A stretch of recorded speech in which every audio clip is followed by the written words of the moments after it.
Hello, welcome to Phantom Homicide. Today we are diving deep into the chilling mystery of the Lawson famicide. Yeah, this is one of those cases that just burrows under your skin and stays there. We're talking about an event that seems almost unthinkable. A father, the supposed protector, methodically destroying his own family. It happened Christmas Day, 1929, Germantown, North Carolina. Christmas Day. It's that jarring contrast, isn't it? A day that's meant for family, for joy, Yeah. twisted into absolute horror. We're focusing on Charles Davis Lawson, Charlie, the patriarch. He killed his wife, Fanny, and 6 of their 7 children.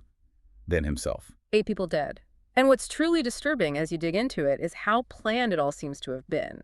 This wasn't just a sudden snap. No, definitely not. This was familicide.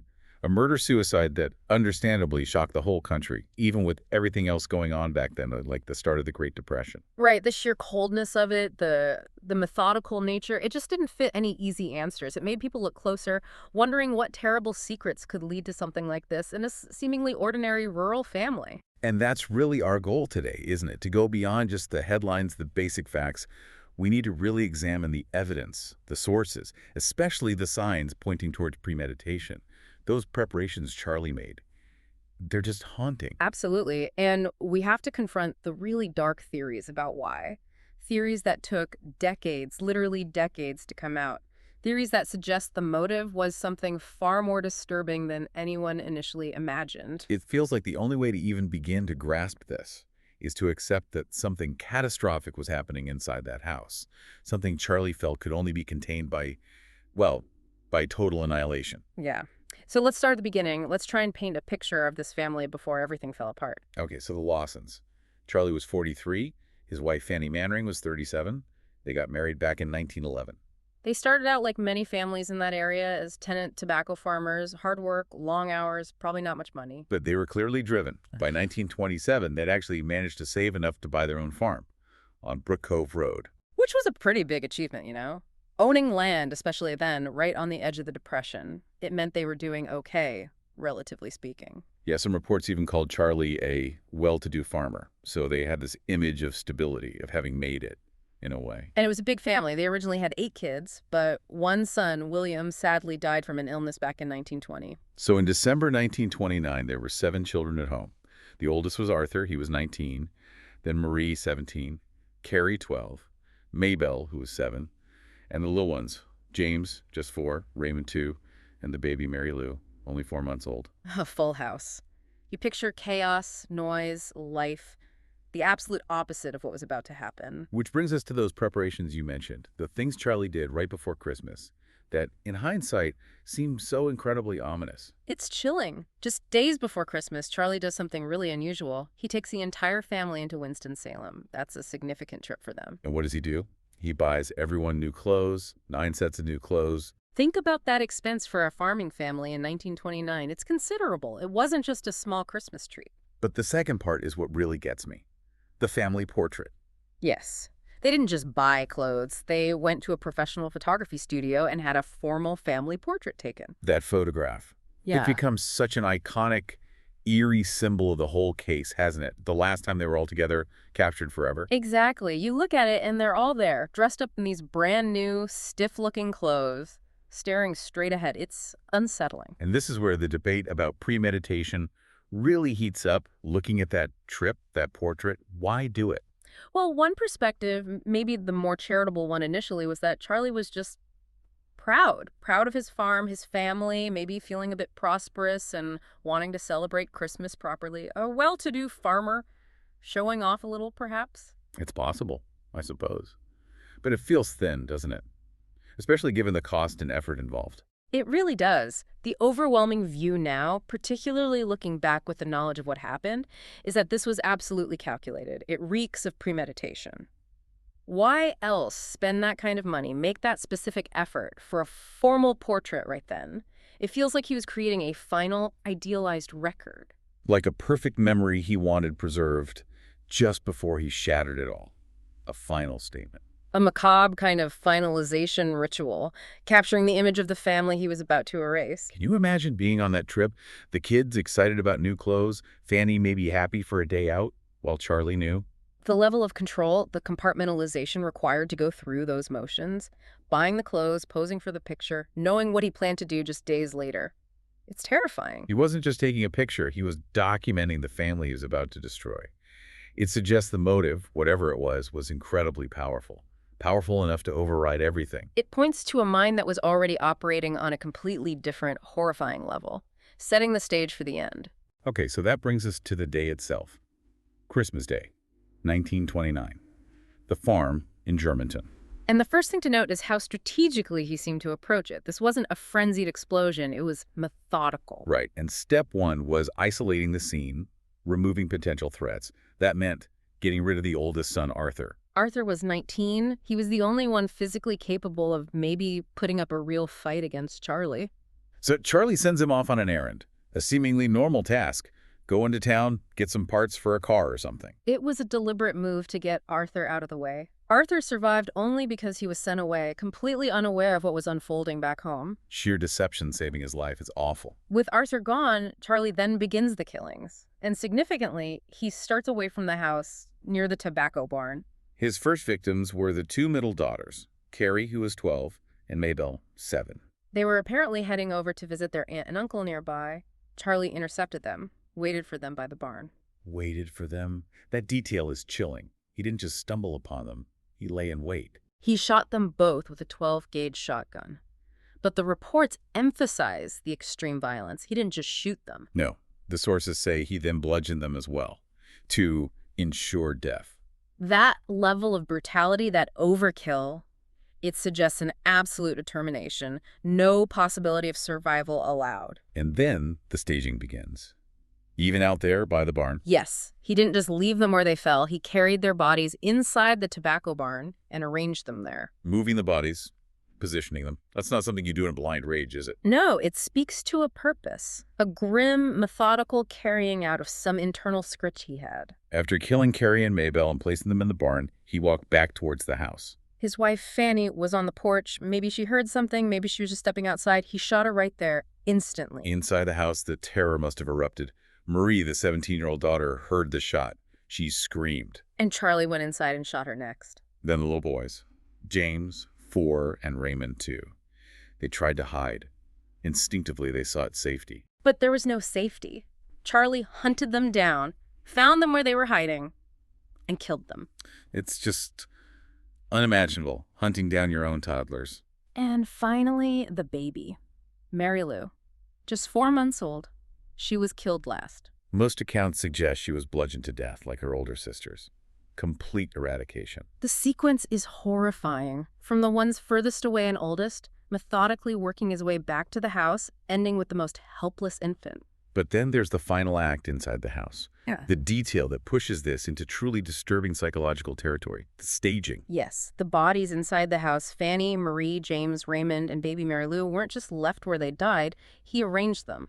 Their arms were found crossed over their chests, and under each of their heads he had placed a rock. Crossed arms and rocks under their head. What does that even mean? It's so deliberate, so ritualistic, it completely contradicts the idea of a spontaneous, uncontrolled outburst. Crossing the arms. It's a gesture often associated with peace, with burial preparation, and the rocks. Maybe like primitive headstones, markers. It suggests he saw himself as performing some kind of final, twisted rite. Not just the killer, but maybe the one putting them to rest. It's bizarre. It points to this terrifying need for control, extending even beyond their deaths. He needed their end to be arranged, orderly, according to his plan. The planning didn't stop when the killing stopped. The staging was part of it, the final chilling step in his premeditated act. So after arranging the bodies inside the house, his horrifying task was complete. His family was gone. Then he left the house, now silent, and walked into the woods nearby. By this time, the sounds of gunfire, the unfolding horror had started to draw attention. Neighbors were realizing something was terribly wrong. Police were being called, heading towards the farm. And it was in front of this growing crowd, the police arriving, the horrified neighbors gathering, that the final gunshot was heard. The sound of Charlie Lawson taking his own life. The definitive public end to the massacre. When they found his body, they also found letters he'd written to his parents. Though reportedly, these letters didn't explain why. No confession, no clear motive laid out, just perhaps a sense of Finality. Saying goodbye. But there was other evidence near his body that offered another strange glimpse into his state of mind. The footprints. Right. Investigators found footprints circling a single tree over and over again. They estimated he'd been pacing around that tree for several hours before he finally shot himself. Hours, just pacing in the woods after killing his entire family. What was going through his head? It suggests deliberation, doesn't it? Not panic, maybe waiting, resolving something internally, postponing the final act. Even his suicide seems calculated somehow. In the immediate aftermath, everyone was desperate for an explanation. Something, anything, to make sense of the senseless. And the most obvious, perhaps most comforting theory that emerged quickly was the head injury. Yeah, people remembered that Charlie had suffered a significant head injury some months before. Friends, family, the community, they latched onto this idea. Maybe the injury had changed him, altered his personality, turned him into this monster. It offered a way to understand it, didn't it?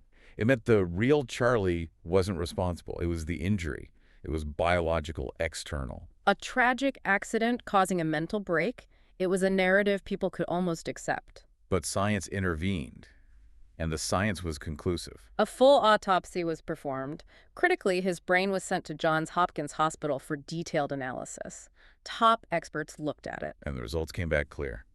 No abnormalities. Nothing. No tumor, no sign of damage from the injury, nothing physical that could explain such a drastic change or violent actions. So that theory, the easy answer, was completely debunked. Which forced everyone to confront a much more disturbing possibility. If it wasn't physical, it had to be psychological, emotional, something hidden. Something inside Charlie or inside the family itself. A secret. It meant the answer wasn't in his brain tissue, but maybe in the relationships, the dynamics, the hidden pressures within that farmhouse on Brook Cove Road. And finding that answer would mean peeling back the layers of the well-to-do farmer image and looking into the darkness beneath, which took a very, very long time. And this is where the story takes its darkest turn. We have to talk about the motive that seems most likely now, but it's incredibly disturbing and it took decades to surface. It's crucial to understand this wasn't discussed openly back in 1929 or for many years after. It was buried deep. The first real hint came much later, in 1990, with the book White Christmas, Bloody Christmas. And even then, the initial source mentioned in the book was pretty flimsy, wasn't it? Just a rumor. Exactly. It cited an anonymous source who claimed they heard whispers about sexual abuse while taking a tour of the Lawson house shortly after the murders happened. Hearsay, really. But it cracked the door open.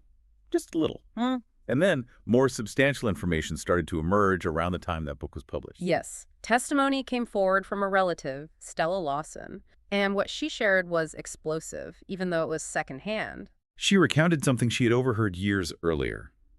A conversation between Fanny's sisters-in-law.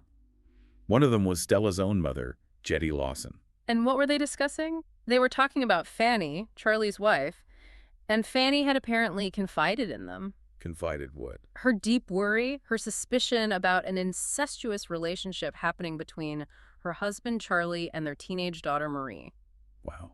Oh. So Fanny knew, or at least suspected. It seems so, and the timing here is critical. Stella's mother, Jetty Lawson, one of the women Fanny supposedly confided in, died in early 1928. Early 1928. That means? It means Fanny was already grappling with this terrible suspicion, this potential reality, at least a year and a half before the Christmas Day massacre. So this wasn't a sudden revelation just before the killings. This was a long, festering, horrifying situation within the family. Exactly. It paints Fanny's experience in an even more tragic light, but the most direct, devastating piece of evidence came even later. That was from the 2006 book, The Meaning of Our Tears, right? No. Yes. And this came from someone who knew Marie Lawson directly, a close friend named Ella May. And what did Ella May reveal after all those years? She disclosed a secret Marie had told her in confidence just weeks before that Christmas in 1929. Marie had confided in her friend that she was pregnant. And that the father was her own father, Charlie Lawson. Oh, my God. And crucially, Ella May also said that Marie told her both Charlie and Fanny knew about the pregnancy. They both knew. So the secret wasn't just suspected anymore. It was undeniable. It was physically manifesting. This is what provides the most chillingly plausible motive. The incest was happening. Marie was pregnant by her father. The secret was about to become public knowledge, impossible to hide. And the theory is that Charlie, he couldn't face that exposure. that shame. The shame, the ruin, the complete destruction of his life and reputation, it seems the only way he could see to prevent the secret from getting out, to maintain ultimate control over the situation, was to eliminate everyone who knew. Especially Marie. Yeah. And the unborn child. Erase the evidence, erase the witnesses, erase the entire family to bury the truth forever. Suddenly, the planning, the portrait, the methodical killings, the staging, it takes on a horrifying logic, doesn't it? It fits a desperate psychopathic attempt to control an uncontrollable truth by wiping the slate clean in the most brutal way imaginable. It wasn't about money or simple anger. It was about the profound fear of exposure for an unforgivable act. And there were hints, weren't there, that things weren't right. Yes, there's supporting evidence like the neighbor, Hill Hampton. He was close to the family. And he told investigators he knew there were serious problems in the Lawson household, but he wouldn't say what they were. That refusal to elaborate, that acknowledgement of deep, unspoken trouble, it lends weight to the idea that this terrible secret was casting a long shadow long before Christmas Day. Knowing Fanny suspected or knew for maybe over a year, living with that was just unbearable to contemplate. She wasn't just killed, she was silenced, along with the truth she carried. The aftermath of such a shocking crime was immediate and, frankly, quite grim. You mean the morbid tourism? Exactly. It's hard to believe, but the tragedy was almost instantly commodified. And by Charlie's own brother, Marion Lawson. Yes. Very soon after the murders, he actually opened up the Lawson house, the crime scene, as a tourist attraction. People paid money to go inside and see where the family was killed. On Brook Cove Road. Charging admission, it's ghoulish. Yeah. Especially considering the timing, right after it happened. It speaks volumes about the era, maybe. Depression, the search for any kind of sensation, but still profiting from your family's massacre. And the souvenir story is just beyond words. The cake. Yes. Marie, the 17-year-old daughter, had baked a cake on Christmas Day before everything happened. A fruit cake, I think. And this cake was put on display in the house for the tourists. And people started picking the raisins out of it as souvenirs. Morbid little keepsakes of the tragedy. They had to put it under a glass dome eventually, didn't they? To stop people from picking it apart completely. Yeah. A preserved cake is a symbol of exploited horror. It's just, unsettling doesn't cover it. And then there's Arthur, the sole survivor, spared because his father sent him away. Imagine the burden he carried, knowing his father did that, losing his entire family in one afternoon. His life afterwards was tragically short, too. He died in 1945. Yeah, a motor accident. He was only 35, left behind a wife and 4 children. It feels like the tragedy continued to ripple outwards, even for the one who survived the day itself. The family, including Charlie, is buried together in a private graveyard, and the headstone is quite something. It is. A single large headstone marking the graves of Charlie, his 7 victims from that day, and also William, the son who died years earlier. Putting the killer with his victims. It's a controversial choice, but maybe understandable from a family perspective, wanting to keep everyone together somehow. Perhaps. Or just the complexity of family ties, even in the face of monstrosity. The headstone also has a symbol on it. The square and compass, like the Masons. Similar, yes. Though it turns out Charlie wasn't a Freemason. He was a member of the Junior Order of United American Mechanics, which uses a symbol that looks very much like the Masonic one. Just a detail, but adds to the layers. But the most powerful thing about that headstone is the inscription. Oh, absolutely. It's haunting. It reads, "Not now, but in the coming years it will be a better land. We'll read the meaning of our tears, and then sometime we'll understand." We'll read the meaning of our tears, and then sometime we'll understand. It's like an admission, right there in stone, that they didn't understand, that the why was incomprehensible then. It perfectly captures the mystery, the need for answers that propelled this case forward for decades, that hope for future understanding. It's poignant, especially knowing the dark truth that eventually came out. It's like the stone itself was waiting for the meaning of those tears to be read. And the story itself, because it was so shocking, so tied to Christmas, it immediately became part of American folklore, didn't it? Absolutely. It inspired a murder ballad almost right away. The Murder of the Lawson Family, recorded by the Carolina Buddies in 1930. And later famously covered by the Stanley Brothers in the 50s. That song helped cement the Lawson story in the public consciousness. And it continues to resonate. It's been featured on modern podcasts, TV shows.